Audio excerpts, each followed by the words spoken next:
Welcome to Discover the Difference, a podcast brought to you by C3. I'm your host, Jamie Reed, alongside Gabe Earl. Today we have on Knight Campbell. If you're an action-adventure junkie who loves a good leadership role in your life, Knight's your guy. He's a Naval Academy graduate. He rose through the ranks of the Navy before really discovering his passion is the great outdoors combined with leadership development. What his company Cairn Leadership does to bring together a leadership team and take them into the wilderness and experience outdoor adventures is truly unique. It puts them in a setting that requires everybody to work together, be vulnerable, and build teamwork in a way that you just can't replicate any other way. Knight's story is amazing, and I think what I liked most about him is just his thirst to learn. He really has this innate curiosity in him about people, about knowledge, about the outdoors. It's a great application to look at in how you can uniquely build your leadership team. So enjoy this episode with Knight Campbell. Naval Academy graduate. Let's just start there real quick. Yeah. What takes you to the Naval Academy? Oh, good question. Are we on the podcast now? Yeah. Okay, I just want to make sure. Got to see what answer. So what takes me to the Naval Academy? My grandfather was in World War II. He was a 1935 grad at the Academy. Oh, wow. And I just grew up listening to his stories, respected the hell out of him, wanted to do something like that. And then on the flip side, what I went back and taught at the Naval Academy. I taught a lot of midshipmen this too. It was like a free education. I remember I found that out. I was like, wait, I don't have to pay for this, and then they pay me, and then I get a job afterward. That's pretty cool. So I think a lot of people go to the service academy and have this kind of guilt complex of, well, I'm here for the free education, not because I want to serve my country or anything like that. And that grows. It's an overtime thing. So you went into it not knowing you get a free education, and then you're like, oh, score. It's no, yeah, what a great surprise. No, I figured that out in ninth or 10th grade or whatever when I started. So you knew from ninth grade you want to follow kinda your grandpa's crazy. footsteps Yeah. and in take that retrospect, path? I didn't apply anywhere else, which just seems foolish. And I can't imagine now as a parent looking at that like, no, you should probably apply to other places. Yeah, So, that's awesome. What was the story that, or the story that kind of brought you there? Like from your grandfather, was it just one particular, or was it just the way that he talked about, patriotism, or, what was the, That's a good besides question. besides the free education? Yeah, it's a good question. I don't know that it was a story. I don't even know that I understood or appreciated his stories until I had been at the academy for a while and understood the military. It was just who he was, just the way that he went around life, being both excellent in everything that he did and also loving people. And I think that, just knowing him and thinking, wow, like if I could be like that, that would be pretty cool. And then he talked about flying some, but he did crazy stuff. Like he tested dive bombers and his wings fell off. Wow. Literally. Like he's pulling G's, wings fall off. He breaks 40 bones in his body. Oh. Yeah. So he just ejects and... I don't even know if you ejected back then. I think you just like climb out and jump. Really? Yeah. So Jeez. you hear stories like that. And then as I got into the academy, I would ask, what was this like, or what was that like? And he would tell stories. So Where did you grow up? I grew up in rural Virginia. So Rural Virginia, huh? no stoplights in my county. Oh, that's rural, cool. Which is awesome. Were your grandparents a part of raising you, or? They weren't like, I had a wonderful family, mother, father. It wasn't like my grandparents raised me. They lived in Kinsale, Virginia, which is Tidewater, also very rural, and it was just radically different from the mountains where I grew up. So we would go out there for holidays, and my cousins kind of lived close by to my grandparents. So it's just a fun family time, and go crabbing and go out in the speedboat, water ski, do all that good stuff. Yeah. So is that the connection to the mountains? Is that you grew up in the mountains? And Yeah, ironically, I remember as a kid just thinking like, I don't like the mountains that much. I'm an ocean person. Like all I want is to be on the ocean. Now I live next to the ocean. I'm like, God, I wish the Sierras were a little bit closer. because I'd like to be in the mountains. So. It is pretty nice that they're not that far away. It's not that far. You said you're going to drive to Joshua Tree to climb tomorrow. It's like, exactly. And you're not even staying the night. You're just going to day trip it. So I know that's not a huge mountain, but you still have access to all that in such a close area. So when you get to Indianapolis, what's it like? Does it meet your expectations? Is it different? Did you like it? Not? Yeah, great question. I don't know what my expectations were. I came from I graduated in a class of 58 people. So I was valedictorian, captain of all the teams, and it felt pretty good about myself. And I got to Annapolis and realized really quickly that I was not the top of the class, which was good in a lot of ways. Yeah. And what was that? What was that like? To realize that? Or to go through that transition, from being the top I was getting yelled at so much. I didn't put a lot of thought into it. I was just like, I'm getting yelled at a lot. I'm very uncomfortable, and I'm definitely not like the creme de la creme here. It's kind of good, it's freeing to not feel like, oh geez, if I'm in second place, like, second place out of a couple hundred or 100 or whatever feels different than 100th place out of 4,000. So is that something you had where you felt like you had to be the best, and then when you showed up there you're like, all right, I don't have to do that anymore? Fear of failure is something I still grapple with. You think about like growth mindset, and that is a better way to live for sure, and I don't have any good reason for it. I think most people, high performers, are always thinking about like, oh, I'm afraid of failing, which then holds us back and creates poor performance. So I would say I'm a recovering fear of failure guy.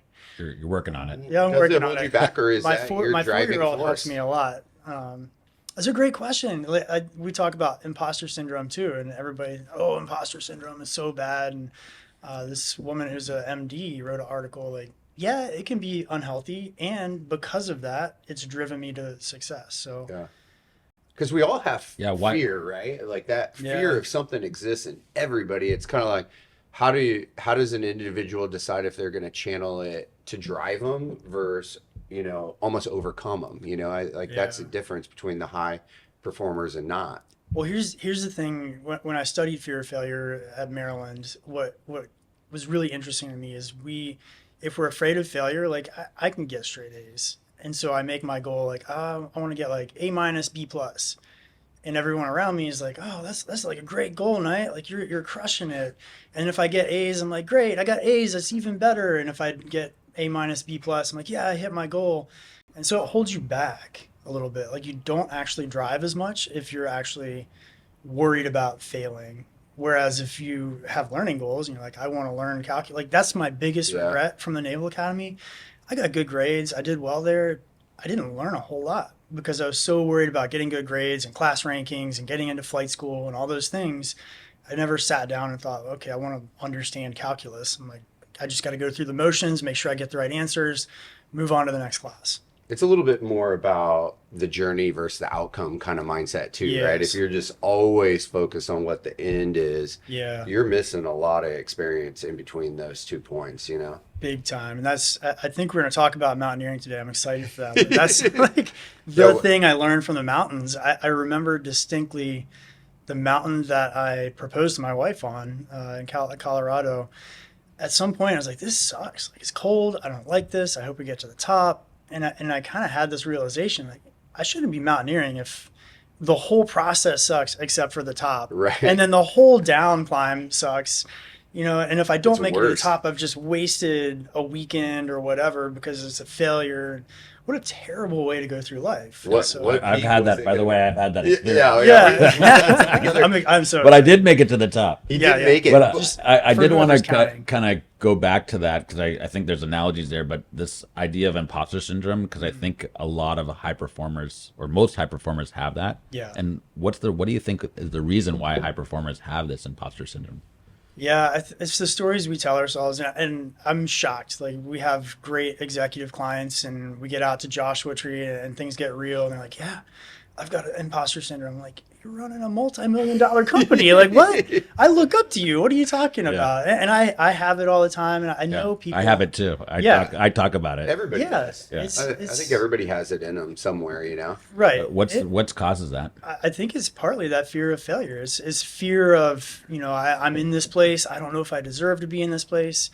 If you're high functioning, high performing, you're going to be in places that you've never been before. That's kind of the definition of going through that journey. Yeah. So you get there and you're not sure if you can hack it or you deserve to be there. And so you have this fear that other people are going to find out that Knight's not actually that good at whatever. You think you faked everybody out to get here. Yes, and even yourself. Yeah. And so it's really the stories. Well, guilt's a part of it too, right? Because like that's where imposter syndrome seeps into me. Like I think we're all from pretty humble beginnings, right? Whether it's guilt because of things that have come into your life as a result of drive and hard work that your family doesn't have or some of your friends don't have, then you're kind of sitting there looking at the difference between those two things, and it's impossible to not feel guilty sometimes when you have those things around you. But when I have those moments, I tend to think like a lot of people just see the positive. Like we don't put on our social media at C3 all our failures, right? But there's 10 times failures for every one positive post that everybody else doesn't have that perspective on, that people are driving through, you know? Right. So I think guilt's what I struggle with in that realm. Yeah. And well, that's part of probably that whole concept of feeling you don't deserve it.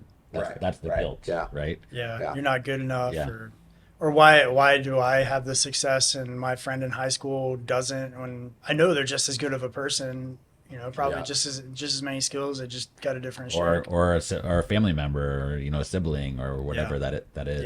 Yeah, for sure. So luckily I didn't propose to my wife on the same mountain that you ended up going to the hospital to, but that was my game plan.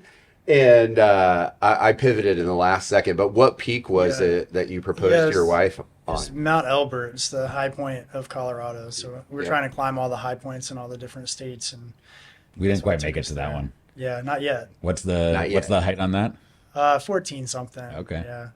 That's nothing for you. I mean, it's a 9,000. I climbed like a 7,000 or 8,000 foot mountain with one of my guides a couple months ago, and we just got thrashed. You know, it's not about the height so much. 14, you get the altitude sickness and everything for sure, but some 14ers are super easy walk-ups, and some 3,000 foot mountains are technical and hard and dangerous. So. Yeah. So go through the Naval Academy. You also went back and instructed there? I did. Like, how's that unfold? Yeah, this is funny. So I remember, I think we can curse on this show. Yeah. We call it Oh Shit Bridge at the Naval Academy, right? So there's the bridge that you kind of cross. And then when you come back from Liberty or whatever, you come back across the bridge. You're like, oh, man, like I'm going back into the grind of the Naval Academy. And there's kind of this thing where the last time you cross the bridge, you're like, I'm done forever, you know? And my wife is a Marine. She served in Iraq and Afghanistan as a communications officer, and we spent like 10 months out of the first 3 years of our marriage together. Like we would deploy, one of us would deploy, come back, and we looked at the cards and we're like, well, one place we can definitely go and be together is the Naval Academy. So we both applied and got in, and I get to go be a company officer and teach leadership. She helped do leadership development and research in Lewis Hall, and so we were like a building apart. And midshipman, I love this. Like we're so self-entitled. I was the same way as a midshipman. Like I'm so important, such a wonderful person in society. So they come into my office and be like, "Oh, why'd you come back to the Naval Academy, sir?" Expecting like, "Well, I want to work with the best and the brightest." You know, like, well, my wife works in that building right over there, and it's really nice. What did you need? You know, and they're like, "Oh, how can I help you?" Yeah. But you come back as leadership. Are you just earmarked as innately a leader, or is there development that you went through to qualify and get that position? Yeah, or how's that they could tell. I mean, you take one look at my face and they're like, that's just obviously got a really nice I'm gonna edit that out. That's what right? leaders have. No, the Naval Academy wants to bring leaders back from the fleet. So that I went to flight school. I did a couple of deployments. Got to become a helicopter aircraft commander, which was a pretty awesome experience, and then applied to go back. And to go back, you do a year-long master's degree in leadership education and development. Okay. So you kind of know what the heck you're doing. It's not just like, oh, I was flying helicopters. Leadership is good. Yeah. You know. But you have the hands-on training because you're leading people in the field, and then right. So you have the experience. You have the theory. You can put them together and create good outcomes for the midshipmen. So It was a great, I went back as it was a free education. I was like, oh, I can get a master's for free too. This is great. Something tells me you there's a like theme it. there. There's a theme about how much you like education. Yeah, I Oh, I thought you were gonna say free. You're Yeah, like, I I love love- free too. And That's my free. favorite word. Oh, we connect on the free part. yeah, I love free and I love learning. We talk about core values all the time when we take leaders out in the wilderness and everything. And one of mine I'm coming to is curiosity over and over. It's just Yeah. Is that learning something that is- you feel like you were born with, or that's something you developed? I think I was probably born with it. I think I've developed it a lot because of that fear of failure. Like I wish I'd had that more a part of me at the Naval Academy. I So think you wish you had more of the fear of failure or the curiosity? more of the curiosity. Yeah, not like less of the I just have to get through calculus. I remember I remember first flight school. My wife was a Marine. She did like 6 months of TBS. She went out to the fleet. She's leading Marines. I was in flight school and I call her, oh, it's so hard. Like I have to memorize all these emergency procedures and it's stressful. And she's like, just wait. Like whatever, man. You're sitting at a pool Quit your complaining. memorizing, And so I finally got to the fleet. And it was hard. You have all these sailors looking up to you. And I remember someone tried to commit suicide, like Oh, wow. 81. I'm like, oh my God, like this is real. Yeah. And so I was calling my wife, like, what do you do? How do I develop these people? How do I like communicate well with them? And how do I motivate? Like, what do I do? And I think that really sparks, particularly around leadership, with this curiosity. Like, how do I do this well? Because these people deserve it. Like, So that's where you got curiosity. But what was the answer your wife told you for in that moment what to when you're do. like, how do I start here? What was the advice she gave you? Ooh, that's a good question. I don't remember exactly. It really had an impact on you. I think You were too much in your oh shit moment. That well, honestly, if I could imagine what her response was, she's like, "Yeah, that's happened to me 4 times this month. You need to just suck it up and figure it out." oh yeah, take it in stride. It's Yeah. kind of the thing. Like, But things are gonna happen. I do remember not so much so callous as take it in stride, but like, yeah, this is going to happen as part of your job, and you need to be there for them, and hear the things that you can do, the ways that you can help, and hear the ways you can't help. I remember one really good piece of leadership advice I got, not from my wife, but from a senior person in the squadron, was like, never promise anything, because people will say, well, can I tell you something? Will you promise not to tell anyone? Like, no, I won't. I promise I'll be there. I promise I'll help you get through whatever it is. I'll do my best to get you through that, but I'm not going to not tell anyone because I don't even know what you're going to tell me yet. Yeah. That reminds me of the last murder mystery I saw. Yeah. Everybody you kill somebody's like, tell somebody, you're not going to tell anybody, right? No, I can't make that promise. I can't. And it's so hard because you want to be there for them. And I think once you rip that Band-Aid off and you're just like, no, carte blanche, I will not promise not to tell anyone. So how does the experience between leading that ship and then you go back for your master's degree where they're giving you the formal leadership education, is one more valuable than the other, or do they work together to help you evolve into what you are? Or? Yeah, this is a good question. Personally, I think you're always learning. You're never going to go to school and learn it all. You're never going to get it all from experience. And I've never talked to a great leader who didn't have a ton of books on their shelves and say, like, yeah, I'm still figuring it out. I still mess up every day. Yeah. So, yeah, I think if you can go back and forth, it's really good. I remember fighting against that education. It was a cohort of 15 warfighters from Marine Corps, submarines, ships, aviation. And we're all like, we know this. Like, stop telling us all about leadership. And I look back, gosh, again, I wasted the free education thinking I knew everything. You got to test it. You got to listen to what research says. Because I did like 6 months in a PhD program, and the research is just terrible. It's not what I love to do. I love to have impact, to be hands-on. But they're out there doing something that's different from my experience. They're validating things empirically. They're showing what works, what doesn't. So it's foolish for me to say, well, I have experience. I know what to do. It's like, well, let me try this thing. They say that this is how this works. Let me try it out. Yeah. Maybe it does, maybe it doesn't. They're looking on a big scale. Right. And then saying where are the outcomes coming out, and then you can apply that and try it out and see how it works. Exactly. So you mentioned like being like this, being there for your guides or people, guides meaning men and Guys women. and gals. Okay, so I love gender and leadership. I think it's important, and I did have all guys in my first detachment, and then like last minute, the squadron's like, "You're gonna take these 2 women too," and I was like, "Oh, how's this gonna work?" I remember having this big, just foolish speech of like, "Hey, like we're brothers, but now we have sisters," like blah blah blah.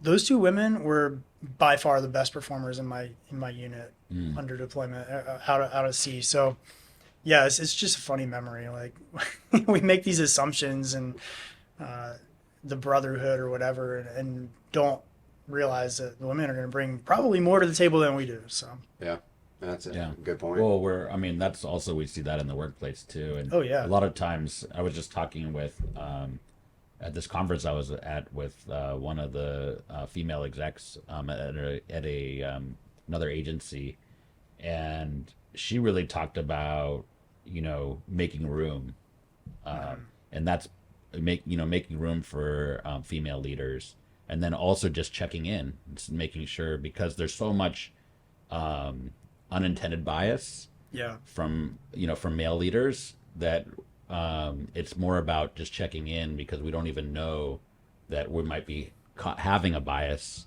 unless we check in. So that was something interesting I just learned this. it's such a. I have a radio show about women in leadership, and I asked this question. Chrissy Oken, she's amazing. She's a Denali climbing ranger. Does Knowles instruction. She was literally doing like ski lift rescue operations. It took 30 minutes to talk to me, and I was like, how can women give men feedback about them being biased without men getting defensive? And she's like, are you listening to yourself? Like, why should we have to? And why don't you listen? Like, why don't you ask? And I was like, wow, yeah, that's a good point. Yeah, I think that's part of also, probably, being a good leader is asking the questions and then listening to the answers. And a lot of us don't do that. No, it's none of us are that good at that. Yeah, You're pretty good at it. That's kind of in your wheelhouse. I try. So transitioning from the Naval Academy where you're instructing, what's next? Yeah, it's just a crazy path from there. So I instruct there. I go to aircraft carrier as an assistant air operations. So I like help get jets on and off the deck during deployment and track everything. And the aircraft carrier's in the shipyard for a year. So they're just paying me like literally no job, which was immensely frustrating. And that's kind of that, and my wife going to medical school and thinking about having kids. I was like, I don't want to be an organization that throws this much money at someone to do nothing. Like I volunteered to go deploy, which was actually pretty cool on the John C. Stennis, and got to do the job. So decided ultimately to get out of active duty, and the military transition is a hard one. I talked to a lot of veterans, and it seems pretty straightforward. Like you do a good job here, you just go into the civilian world and you do a good job there. It's fine. It's just not. And we don't think about really what we want to do well. So I love the experience of the Naval Academy, love teaching leadership, love the experiential leadership development aspect. Like they took people to Gettysburg, you go through battlefields. I would take midshipmen up on Mount Washington and New Hampshire and talk about leadership in these real settings. And I was like, that's what I want to do. That's cool. And clearly the only path to doing that is to go get a PhD, go get hired in some university that doesn't have a program like that, create that said program, and then run it. So I had this like 15-year master plan, which was clearly the only way to go. And it took like 6 months in the PhD program. And I can't So this live is it. at George Washington, right? This is at George When you say Washington. you create the program, like what does that mean? Well, no. Yeah, exactly. That's what I thought I was going to do. The path was to go create it somewhere else. Gotcha, Yeah. So I interviewed for that PhD program in the South China Sea on like a sat phone on the carrier. Wow. Yeah. And maybe that was part of why they let me in. I don't know. I didn't ask the questions. I didn't ask like, well, what do you do on a daily basis? Like, well, you crank numbers and do statistics for your advisor. And then you read some of these articles that are just mind-numbingly boring about things that you really don't care about, at least for the first 3 years. And then maybe you get to read some that you like after that. it just It's wasn't. a long road too. It's a long road, and it is a important road. I took away how important empirical evidence is in that whole process, and how academia works. Like, you don't have these amazing breakthroughs. You add a little bit to the knowledge base on important subjects over time, and that is what moves us forward in a way that we have firm footing. It's not just like, well, Knight has this idea about leadership, and we're gonna believe it. But anyway, So it doesn't work like Big Bang Theory where they create some yeah, new isotope or something out of thin air. yeah. I don't think so. Yeah. I'm not a physics guy. I love physics, but I'm not that smart in that realm. But I don't think so. Yeah, it's a slow, incremental process. What's your like we interact with some special force guys transitioning, and one of them the other day just said, they kind of told me, hey, you're this profile. Everybody's going to want to talk to you. Get out there, Yeah. submit your apps. You're going to get interviews. He's like, I've submitted like 100 apps. I've had zero interviews, and there's a level of frustration there. Yeah. What's your advice to those individuals making that transition? Yeah. So I have this dream of a nonprofit that I don't actually want to do. I keep telling people in case maybe they'll pick it up and do it. But like a week or 2 weeks for veterans to go run the Grand Canyon or whatever, spend time outside and have hard conversations about who they are, what their values are. Because my values are honor, courage, and commitment. I was in the Navy. That's what I value. That's what I live and breathe all day, every day. And that's not actually. I value adventure, love, and curiosity now. So you have to understand that, because otherwise they throw in 100 applications to be a program manager. They don't really know what the heck that means. They're just like, well, people said I manage things in the Navy and I can be a program manager, and that application process. Like, we just throw it. We're like, okay, well, in the military, I just tell my detailer I want to do this thing, and you apply for it and you get it or you don't, and then you move on. It's about relationships. Yeah. You got to call people up and be like, hey, I'm interested in insurance, and you all are like the best in the industry. You do things differently.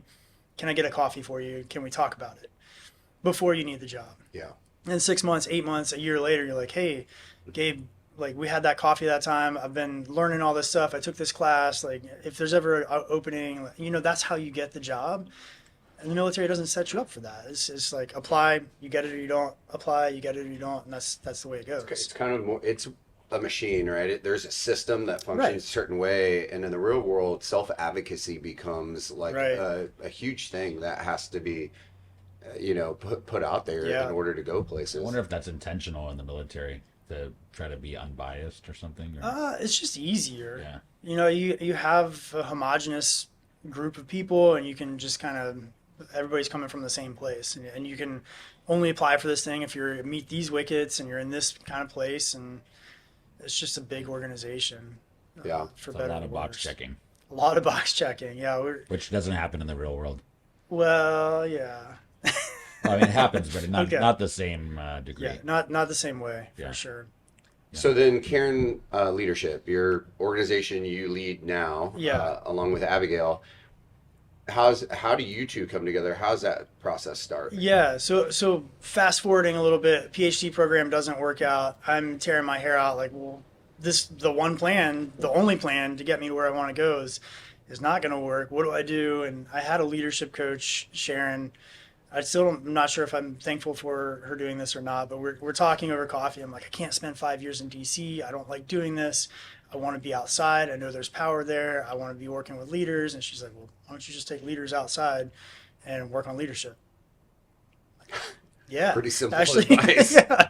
And that's what I love about coaching. It's just listening and reflecting back. It's not giving advice. It's just, what about this? I'm like, yeah, that makes a lot of sense. So a lot of different, like, I started instructing for National Outdoor Leadership School, which was an incredible experience, and REI, and went and got my executive coaching certificate at Georgetown, and threw all that together, and then moved to San Diego and started the business, which I go back to. Turns out you need to network and meet people and create relationships. I was like, I'm here. We're going outside. No Crickets. one? Really? Like, we're going to climb. Why wouldn't you want to do that? So what was the first event that you had? Yeah, so I did a range of like kind of climbing day events, things like that, hikes, and then so reverse back to Abigail coming on board, and now Tim Satterthwaite is a a third partner, and my wife, Leonie, is a fourth partner. The partner-wife thing is confusing. We were talking about that earlier. Business partner. So there are 4 partners in the business. Okay. And Abigail is amazing with people. She gets that relationship, connect with people. I'm like, we're going to climb. What else do you need to know? Like, this is going to be awesome. And she's like, no, you got to talk to people and get to know them. And so she was in a Lyft ride, just going somewhere, and talked to Rick Vaza, who's a business owner. He had like a financial planning business. Now he's owns like a big plumbing business. Just awesome guy. And he was driving Lyft because he was starting out as an entrepreneur and needed to make ends meet. And she was saying, I need to find, like, I've got one more spot for a speaker for someone who's a veteran, an entrepreneur, is up in Tahoe. Like, if they were outdoorsy, that would be cool. And Rick's like, I just met this guy at a chamber networking event. You got to talk to him. Like, 'cause he checks all those boxes. And so we met and talked over 6-8 months, whatever. I went and spoke at her event because she was like, do you want to come speak in Tahoe? And we're going to snowboard all day and then talk about like veteran transition and leadership. I was like, yeah. That sounds like right up my alley. Yeah, that's perfect.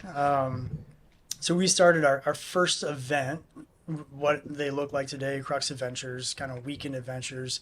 Just 2 days. We took, I think, 8 people out to Joshua Tree.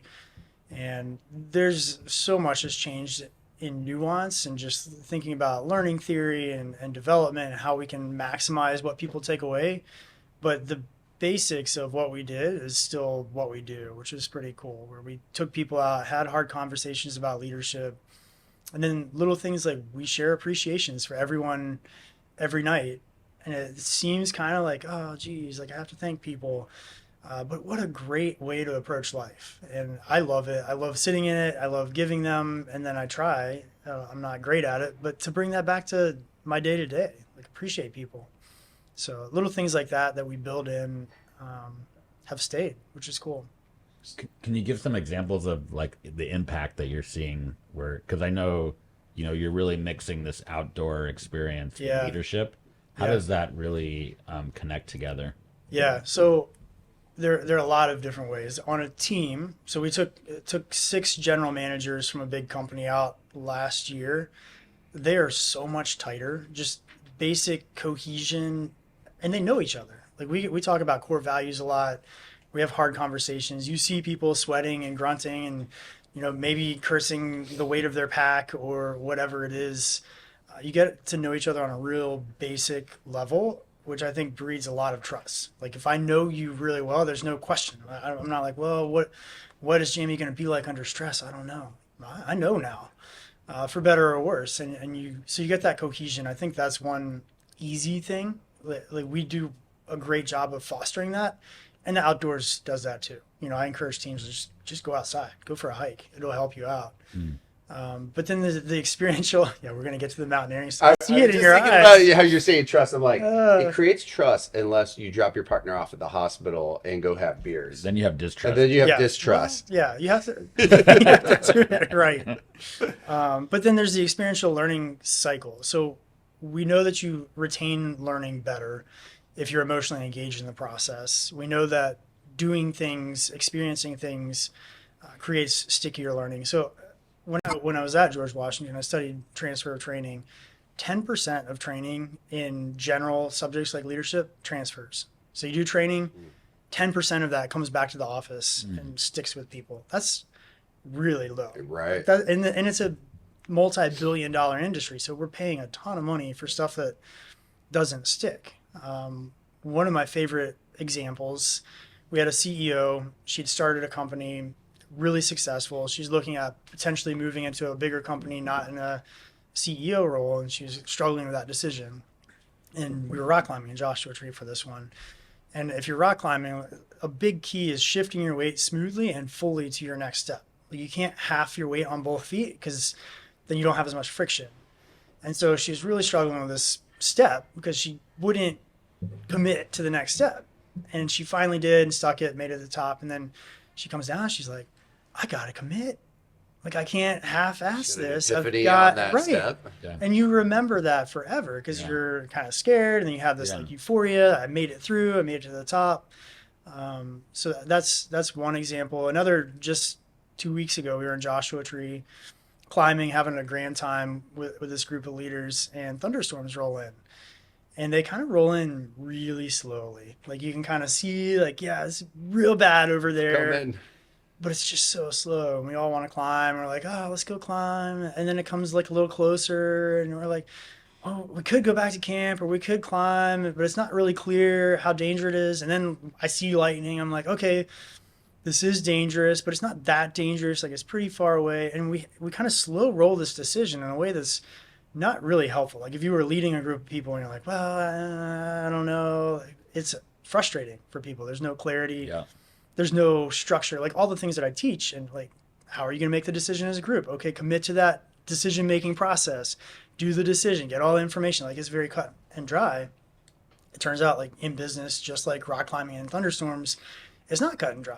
Like the economy, maybe we're in a recession, maybe we're not. Should we do this, prepare fully for a recession? Should we kind of prepare?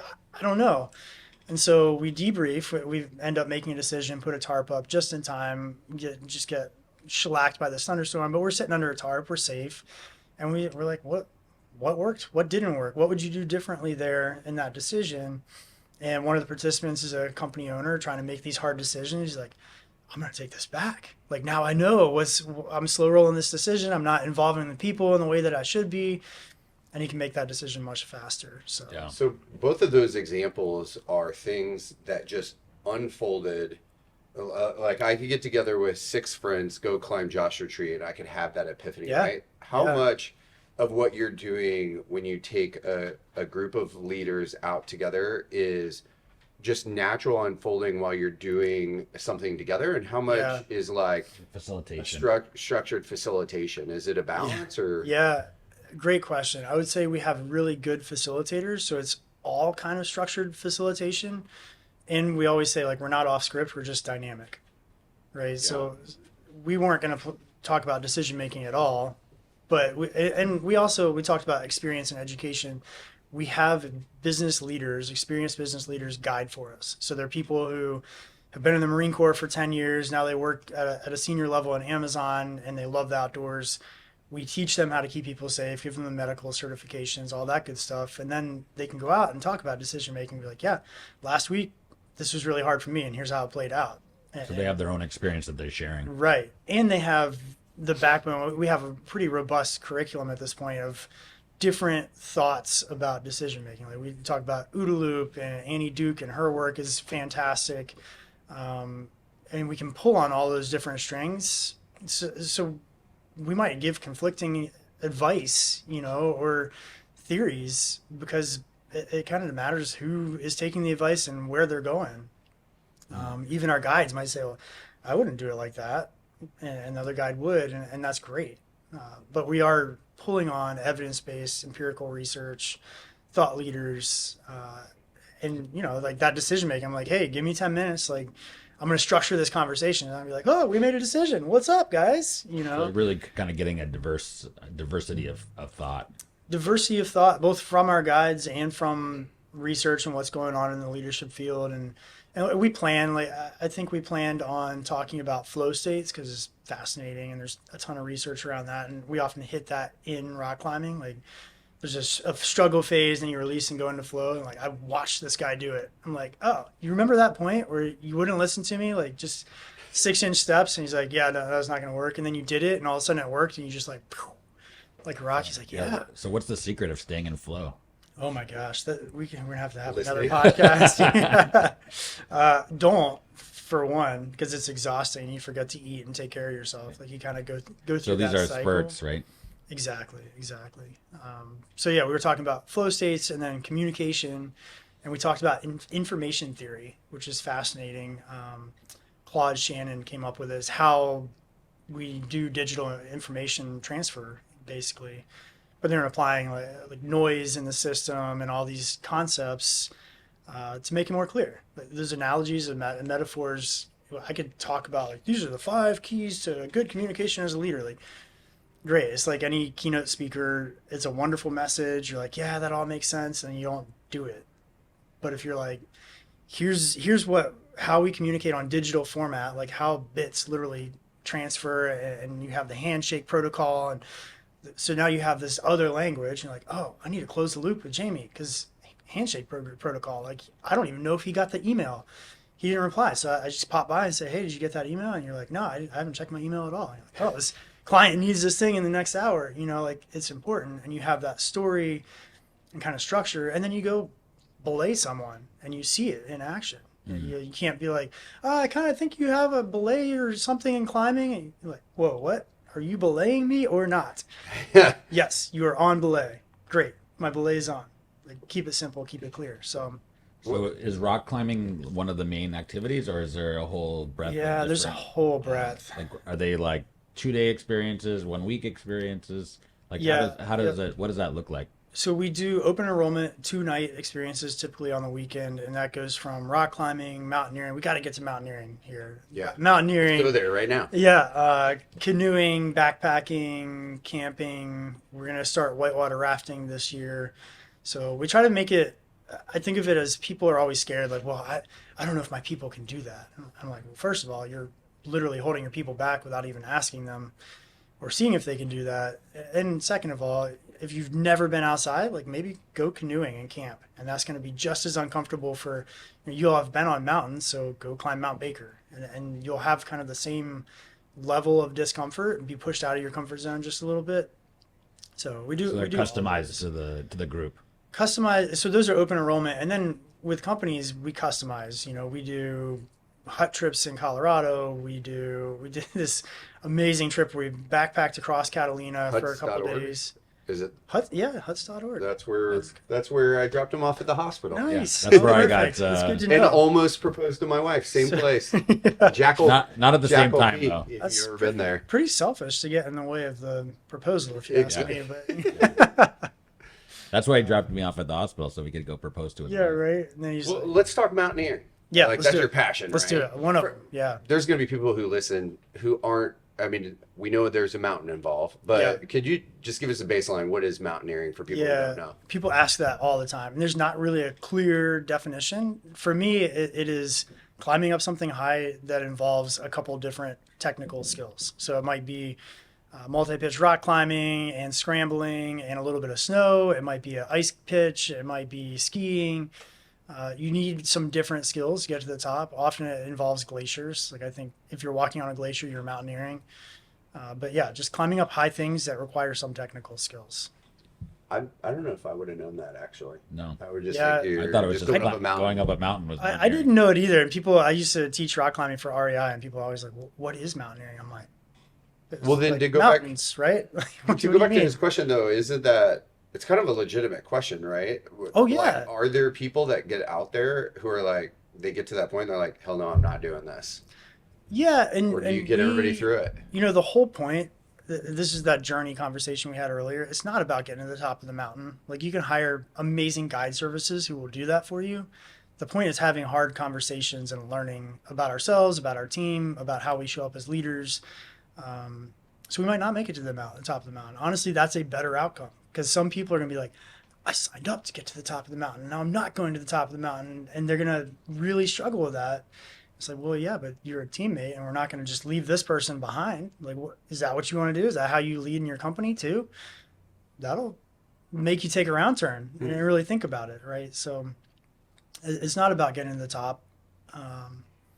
We've done Baker 3 times and Shasta once, and we've made it to the top once out of all those times. Oh, really? And not necessarily because of the people. It's just mountains are mountains, and the weather. Or Shasta, they're like 70-mile-an-hour gusts of wind and complete whiteout, and we're like, yeah, it's not going to work. Like. Well, what is it about mountaineering in particular that you love so much? I think it's the grind. It just sucks most of the time. And Great if you can, sales pitch for Yeah. everybody listening, this is gonna suck. like, if you can get through that, if you can focus, make it a journey, like, hey, yeah, this is physically kind of brutal. Like, my pack's heavy and it's scary and all these things, but I'm with people that I enjoy being with, and it's about this experience. Like, hey, business also sucks a lot. Like, Yeah. like we talked about That's Instagram. part of like how to push through the grind so you get right. to it. It's how do you You build get to that experience where you're maybe in flow, and then you're right. your endorphins are up and you feel like, hey, I did that. Right. Yeah. You build grit. Yeah. It's an amazing, relatively safe, psychologically mostly safe way to build grit. You can go through life and have lots of hard experiences, and you'll also build grit, hopefully. Mountaineering, you can work on it for a weekend and go home and have hot coffee the next morning. And so I think that's one of the reasons. I love the technical aspects, like the problem solving. The mountain's always kind of trying to kill you, so you have to figure it out as a group. Like figure out what are the risks, how do we mitigate them, how do we get through this safely. I really love surfing's kind of the same way. I love how irrelevant you are in that space. Yeah. You really learn, like, our problems aren't that big. Right. Like, the world could just kill me right now and, it wouldn't care. Yeah. And when you get that perspective, you're like, this problem isn't unsurmountable. Just a different perspective. Yeah. There's a HBR article about perspective, and it's like the short lens or the long lens. Like, is this going to be a big deal in 6 months? And you're like, most of the time, you're like, no. Actually, like I'm so angry right now, but in 6 months, I probably won't even remember. What was interesting, I was just this last weekend, I heard a speaker. He was a colonel from Canada, who became an astronaut. Oh, cool. First Canadian astronaut. Yeah. And he just, he talked about, when you're out there in space and you're looking back, you just realize how insignificant we are. Yeah. Yeah. So then when we take things so seriously, then you if you can kind of move that perspective and saying, hey, it's going to be okay. Yeah. And I think you don't have to go to space. If you have a 4-year-old, you also realize that you're don't have as much control as you thought you did. And you're, like, what are you going to do? They're having a tantrum. You can't just be like, hey, this is unreasonable. Stop, please. Right. You have to deal with it. And yeah. So mountaineering wise, I've never been mountaineering. I now understand. I've climbed mountains, but I haven't done technical stuff like that. For people who are listening to that, it's intimidating, right? Yeah. Like you're talking about ice climbing and rock climbing and scrambling. All those things sound dangerous. Like where does somebody begin mountaineering? Yeah. So for me, my journey, I just started like you, walking up 14ers or high peaks, and then it got a little more technical and it got rockier, and then snow was there and I had to figure that out. I remember thinking literally like crying at the top of this pass with my wife, like thinking we were going to die, and then going back to the same spot like 5 years later and like just walking along like chatting like, wait, is this where we thought we were going to die? Yeah it's just experience, but then you can fast track that with guides. I think going into a guiding relationship and saying, like, I want to learn how to be safe ice climbing or set up the systems that will keep me safe. Guides love doing that. I love teaching. If someone's like, I want to take my family to Joshua Tree, I'm like, let's go. I'll show you how to do it safe, Well, and then you talked about open enrollment, where you guys are structuring something and just people can enroll and participate, right? Mm-hmm. Then you also, like, if C3 wanted to bring our leadership team, we could come to you and we could build an experience, right? Doing any one of those things you said. Mm-hmm. How do you help, organizations or teams of people make decisions on what activity you're going to do and what the curriculum's like? What's that all look like? Yeah, we do a bunch of interviews with people who will go on that trip, and we kind of ask, what do you love about this place? What could be better in your culture? What is your role? If you hired one more person, what would they do? Kind of questions like that to try all to about the company. All about the company, yeah. And then we build a lot of companies, like we want to work on trust, communication, and teamwork. Like that's pretty common. But some companies might want to work on different things. So we kind of build the curriculum around that, and then we make it as hard as we can until they push back. So on the fly or pre-planning, you mean? Pre-planning. Okay, yeah. In location, like Tim, one of our partners, does a lot of the permit stuff. He's like, yeah, give me 6 months. We'll have an event just about anywhere. That's cool. That's awesome. Which is fun for us. To rapid fire now. All right.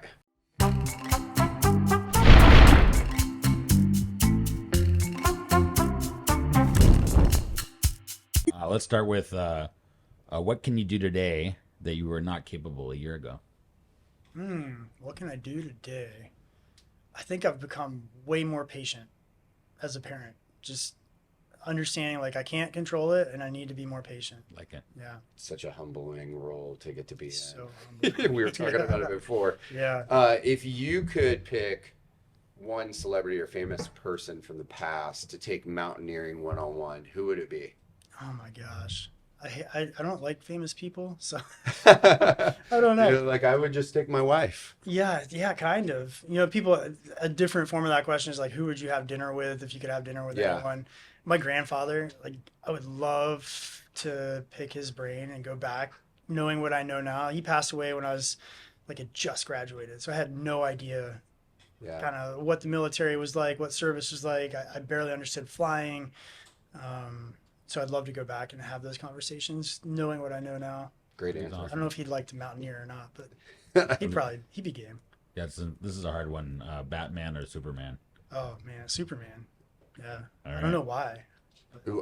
On that theme, if you could pick between a superpower of reading people's minds or being invisible, which would you pick? I'd be invisible. Because my core value is curiosity, and if I just could read everyone's mind, I wouldn't have to be curious, and it'd probably be pretty annoying. It'd be like, oh, Knight's got a booger in his nose again. I'm like, oh, jeez. I could have gone without knowing that, So, yeah, if you were invisible, you could kind of sleuth it out, figure things out, so. This one's probably easy for you. Favorite beach or favorite mountain? Ooh, favorite mountain. I think Mount Whitney. Not because it was kind of the first one that we tried climbing. It took us 4 times to actually climb it.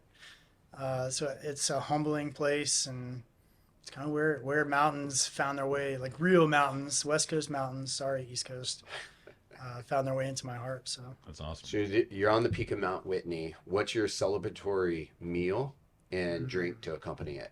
Oh, man.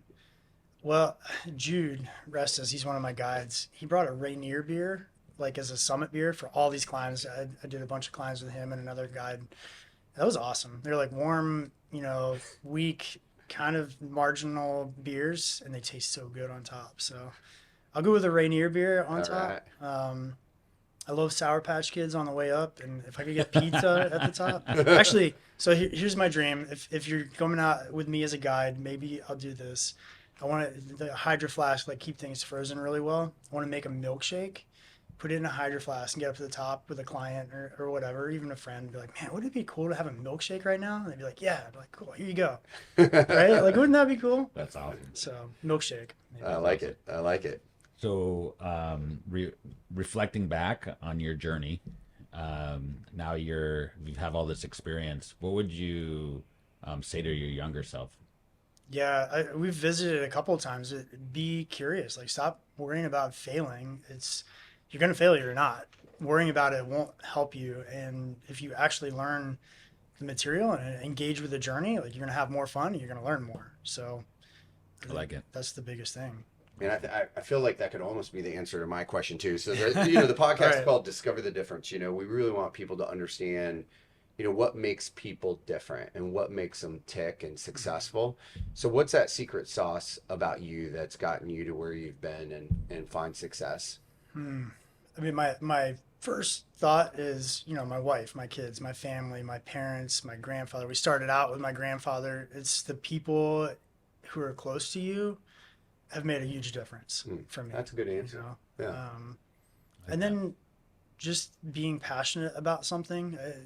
I think about passion and grit. Like, grit is perseverance and passion over time, right? Like, I'm passionate about getting people outdoors. I don't care how. Like, I for the first 2 years of this business, I was terrible because I'd be like, Gabe would be like, oh, it'd be cool to go rock climbing. I'd be like, great, let's go. And I'd be like halfway through the day rock climbing with Gabe. I'm like, I should probably charge people for this, Like, I just love getting people outdoors. So if you have that kind of passion, like some clear thing, I don't know how it's going to manifest. I don't know in 10 years where this business will be, what it'll look like, but it'll be getting people outdoors. So. Yeah. Well, that's a good question. Is what's next for Carin and for you? Yeah, we're expanding. We've got an amazing group of guides across the whole U.S. We're doing stuff in Virginia, West Virginia, up in the Pacific Northwest. So really it's moving from, will you come climb with me tomorrow, Gabe, to like, let's take this bigger company out on a hut trip in Colorado or wherever it is. Professionalizing. Like, people don't understand when I say we do business leadership development through outdoor adventure, like, oh, great. So you work with like miscreant youths. Like, well, CEOs can be like that, yes, but that's not who we're working with, right? Like business leaders, the people who are making the decisions that are going to drive this world in another 7 generations need to know Joshua Tree, not as a poster that they've seen or driven by, but like I've sat under the stars, I know this place, and I need to put that in my calculus for how I'm going to show up as a leader, how I'm going to make decisions as a business leader, and just being outside makes us better people. It makes us happier, healthier, more creative. There's a ton of evidence behind that. Like I know that intuitively, but the numbers are astounding as to what being outside does for us. And those are all things that we need as leaders. So for people that are listening to this, how can they find you and how can they find Carin? Yeah, CarinLeadership.com, easy way, website.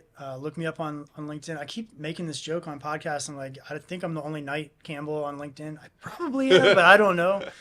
I'm gonna need to do the research. Did you search at me? Yeah, is it true? Oh, perfect. So Knight Campbell, just look me up on LinkedIn, connect. I will probably push you to come mountain bike or trail run or climb with me. Like people are like, can I pick your brain about this thing? I'm like, yeah, great. Yeah. Let's meet at the gym over there. Yeah. And we'll climb. And it's awesome. great. People are shockingly open to doing that. So. Awesome. All right, Knight. Well, hey, thanks for coming on the show. It was great having you and learning from you. And we're looking forward to getting out with you. Yeah. So, we're going to have to make that happen soon. Let's do it. Thanks for the opportunity. I enjoyed the conversation. Sweet.